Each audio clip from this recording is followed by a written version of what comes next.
All right, Eric. Today is your lucky day. You have been signed up for the All Valley Karate Championships on December 19th. I and the rest of the Bygone Geeks are going to teach you how to become a karate kid. But first, you must wash all of my cars, paint my house, and paint both front and back side of the fences. And then, only then, you will win and know karate.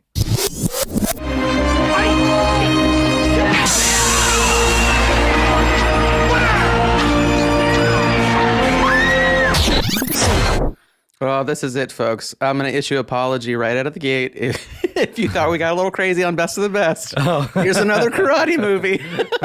It's none other than The Karate Kid. Yes. This movie is definitely, I feel like just the term Karate Kid is just cemented in pop culture for all time. Like it's, you get Gone with the Wind from back in the day, you get Karate Kid from our era. Yes. Our era is way better. Yeah, way better.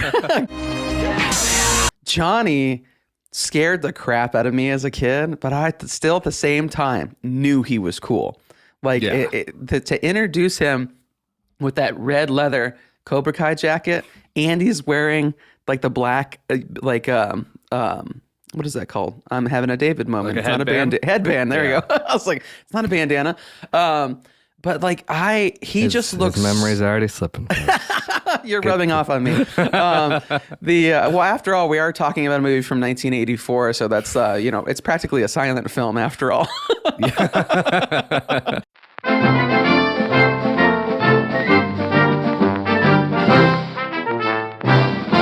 Danielson runs at him, gets tripped, gets thrown around, gets hit. But from that moment, I think it taught me and I'm not promoting fighting and I'm not promoting this and that, but it was just like he stood his ground for something that matters to him. And where he could, Johnny Lawrence still scares me, like you said. Yeah. But in that moment too, you tell he had a couple too many surges. Oh yeah, it's like he's ready to go. But Danielson did it back down. I love that moment. Set the tone, I think, for who we're rooting for, and they did a really good job with that. I didn't do anything.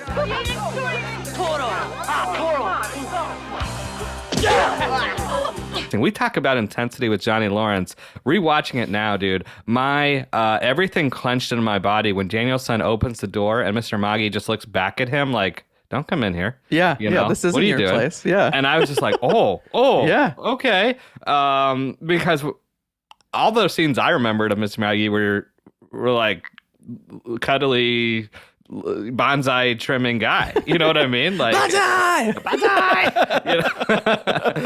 Banzai! Banzai! Close enough. That bowing scene, yes. And then as he comes back up and just looks at him, just again like a jackal, like a hyena. Yes, that he's just like, oh, here's the words for fresh meat, like he's in my territory. Yeah, like this guy thinks he can do what we do. Like, we'll show him even and also like this guy never learns kind of thing, right? Yeah, it's like Danielson, you just don't know when to quit, which is I think why we love him too. He may have to lay on the sand for a good while, but he always got back up, and that was and it great. is like he didn't have great filtering. It's like if I walked into a karate dojo and the sensei's just like, the enemy deserves no mercy. I'm like, maybe you go back home. Red flag. Sensei John Kreese, horrifying. If you think Johnny Lawrence is terrifying, John Kreese is just like the boogeyman. I like that. Like seeing Johnny Lawrence with like the skeleton face paint was like you doubled how horrifying he looked. Like he was Nightmare so terrible. fuel. Yeah. And he was so pissed. Like, how dare you? How dare you that I've beat you up this many times that you decide to like put a hose on me? Like ruin my doobie.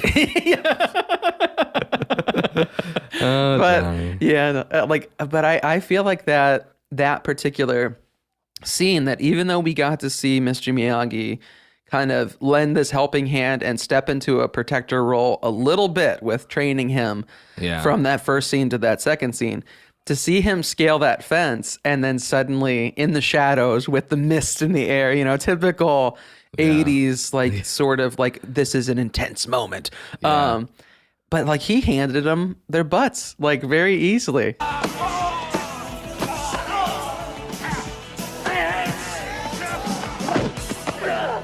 As I watch it now and what Mr. Miyagi was trying to teach him, it just goes beyond karate, which is cool. Yeah. You know? I totally agree with that.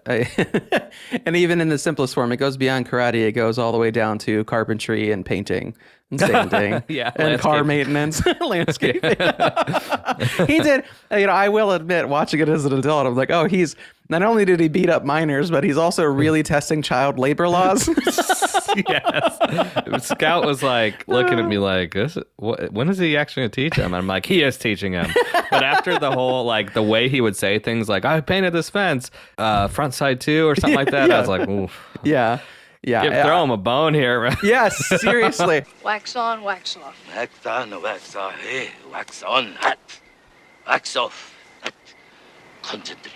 I feel like then when he had the scene of show me paint the fence, show me sand the floor. Show me sand the floor. Yeah. And then I would love how go Danielson like goes to the ground and, Yeah, and he, like, Mr. Miyagi like, get up, what are you this doing? is why I haven't taught, it's like, yeah.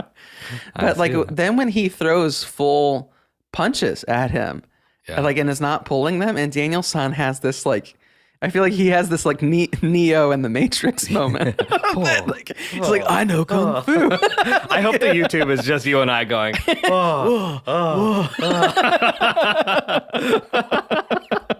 Best. This is quality content, people. This is why TikTok was made. So.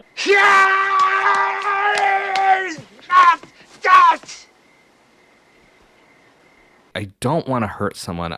Didn't learn these things to hurt someone. Mm-hmm. I learned them to defend myself and my family and my friends in case someone out there. Yeah. I mean, we're not shooting. There's bad people out there. We know that.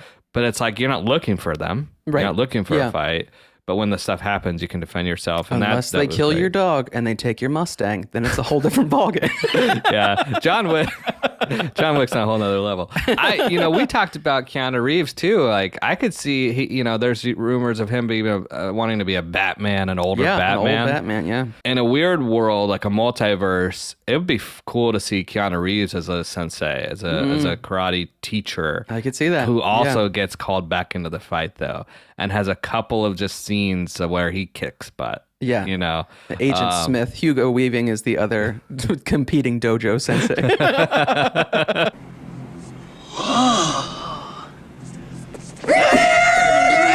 Mr. Miyagi never backs down, but man alive, the size Kreese looks difference. huge in this. Like and 2 feet taller than him. Yeah. And he's like, get out of here. And we get that and tournament and all this and that, and like turning back to the poster, very WWE like, right? Oh, for when sure. they look at the WrestleMania sign, and it was cool.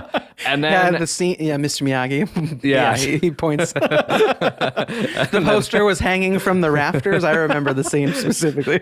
Fireworks coming out. Look at the stare of the champion against the challenger. But he's always not only that guttural, intense moment, but like eyes. Always look him in the eyes. Well, I think he swats him in the head too, doesn't he? When he looks, he's like eyes. Yeah, eyes. Yeah. Not only you see what's coming, but mental, right? Yeah. When you don't back down from someone else's, and I'm now like intensely looking at Eric. One of us will break. It's not me. This is gonna be our longest podcast ever. As we're just staring at each other. It's 90 minutes of a slow bow. That's great for podcasting. Just us staring at each other.